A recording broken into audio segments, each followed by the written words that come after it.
It's the AV Club's game of fantastical decision-making, Pick a Choice, where our celebrity guests compete against nobody for non-existent cash and prizes. And now it's time to meet your host, me!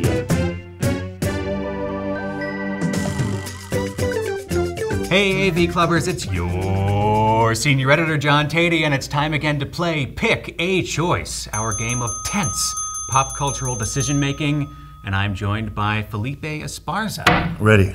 Felipe, you have a podcast on iTunes. Yes, it's called What's Up Fool Podcast. What's Up Fool? Subscribe and listen. And where can people see you this summer? I know you're touring around the country. July 7th through the 9th, I'll be in the Ice House in Pasadena. In July, I'm going to Boston for the first time. You've never been to Boston at all? I'm from New England, as it happens. I've been to, I did one show at MIT many years ago. Okay, nerds. Yeah. Yeah. Did they get your stuff? They got my stuff. Yeah, they got my stuff. Okay. They got my check too, I never got paid. Shall we move along to Yes. round one? Yes. Okay. As you know, you're going to pick two names from our deck of famous names. They may be real people, they may be fictional. And show any camera you want what you picked up there. Debbie Harry and Don Draper. Okay, this should be interesting. And what scenario will you put one of them in? I'll put one, I'll put two. Oh, go with it, go with it. Let's have two scenarios. They're going to do both of these things. They're going to accuse you of larceny and teach you jazz piano. Wow, okay, so would you rather have Debbie Harry or Don Draper from Mad Men accusing you of larceny and then teaching you jazz piano? Don Draper. Don Draper, and why is that, Felipe? Because normally I get accused of thievery from unlooking characters, people who don't speak English, and Madman is the man. And what did you steal, do you think? What did Don Draper accuse you of stealing? I stole a calculator. Did they even have calculators in the 60s? Maybe not. Maybe a Chinese guy, probably. Probably so. So Don Draper wins round one. He's accusing you of larceny and maybe teaching you piano on the side. Poor Debbie Harry. Hey, let's go to round two, shall we? Pick again. Two more names, Felipe. Come on, OJ. Come on, Dane Cook. Nah. Oh, we have beloved USA gymnast Kerri Strug and Cartman. Okay, although I kind of like your celebrities better. So let's make this one OJ. Yeah, okay, and OJ. Let's make that on, what was the other one? Dane Cook. Dane Cook, all right. I like that you're inserting your own stars. OJ or Dane Cook in one of these scenarios.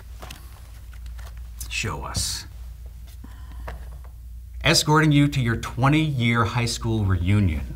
Okay, so Dane Cook or OJ, who do you want accompanying you to your, have you had your 20th high school reunion yet? Not yet. Okay. Dane Cook, I'll probably take Dane Cook with me. Really? Yeah. You're gonna wuss out and take Dane Cook? You don't want OJ?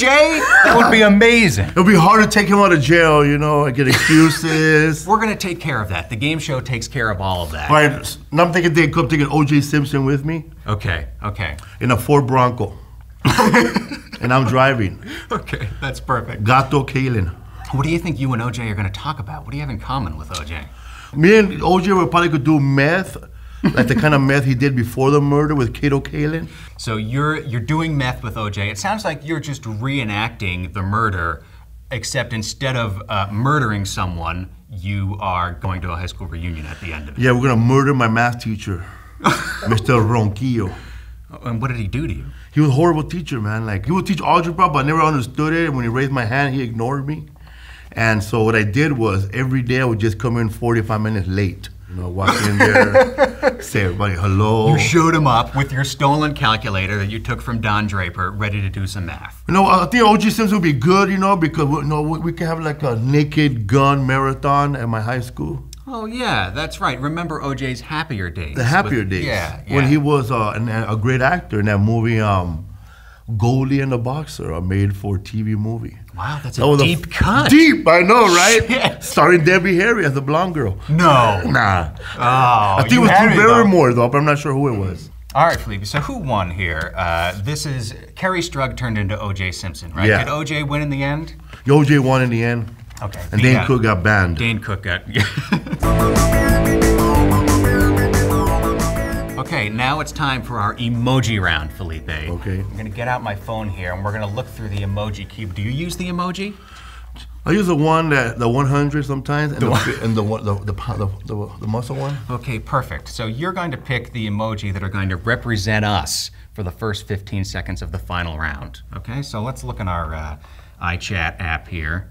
Now you can pick any emoji, just flip through there and tell me which emoji first you want to represent you.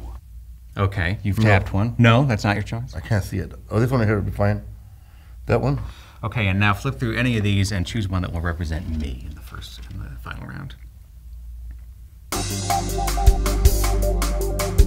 Okay, Felipe, so the winners of your first 2 rounds were not beloved USA gymnast Kerri Strug, but in fact O.J. Simpson, kind of similar, and Don Draper over here. Now you're going to pick one final scenario and we're going to pit them against each other.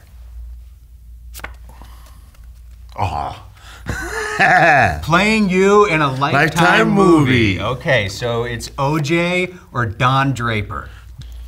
Don Draper. It's a tough one. You're wimping out. I want OJ, man. You know OJ is the choice every time. I want people to watch the movie, though. What's that? I want people to watch the movie. You don't think they're going to watch if OJ's playing you? They'll watch OJ if we're doing like a 30 for 30 Felipe Esparza. So you think that his sports career is the biggest draw of the O.J. Simpson persona? Okay, that's an interesting perspective. Tell me why you picked Don Draper for real, though. I picked Don Draper because he's a good-looking man and he looks good in suits. Yeah, I guess he looks good in underwear. And then when you walk, sometimes when you're watching Mad Men, like sometimes when you walk and you're wearing those slacks, all right, man, but you gotta look like under the belt, you could see it sway. Yeah. There has been some talk about that, and you feel that would be true to life for a portrayal of you. Yes. Now, you mentioned he looks good in his underwear. What scenes from your life are we going to depict with you in your underwear? What's happened to you in your underwear that would be in this movie? Probably me wrestling with my brother in my underwear. Really? And then taking my underwear off and put it over their heads. Okay. Naked. And letting your enormous Don Draper package breathe a little bit. Breathe a little bit. Breathe a lot. Okay. This is going to be a fascinating movie. Felipe, you have won our game, as it happens. All right. Yeah. That's the Mexican whistle. Wow. If you don't speak Spanish, but you see a Latino guy, just go, and they'll go, okay, I got you. Yeah? Is he saying he won, or are there different whistles for different No, there's things? different whistles. There's like, if you're happy, if it's far away. Did you get some? No, I went home alone. Before you leave, Felipe, there's one last thing I'd like you to do, which is to add a couple cards to the deck. So add one famous name and one scenario, and sign it, if you please, so that future players can take a look. And while Felipe's writing, I'm going to remind you, you can find him on Twitter @FunnyFelipe, or go to felipesworld.com on the, the web with your browser. The blue E, just double-click it and type felipesworld.com. All right, let's wave goodbye to the folks one last time. Felipe on camera 1. Bye. Bye.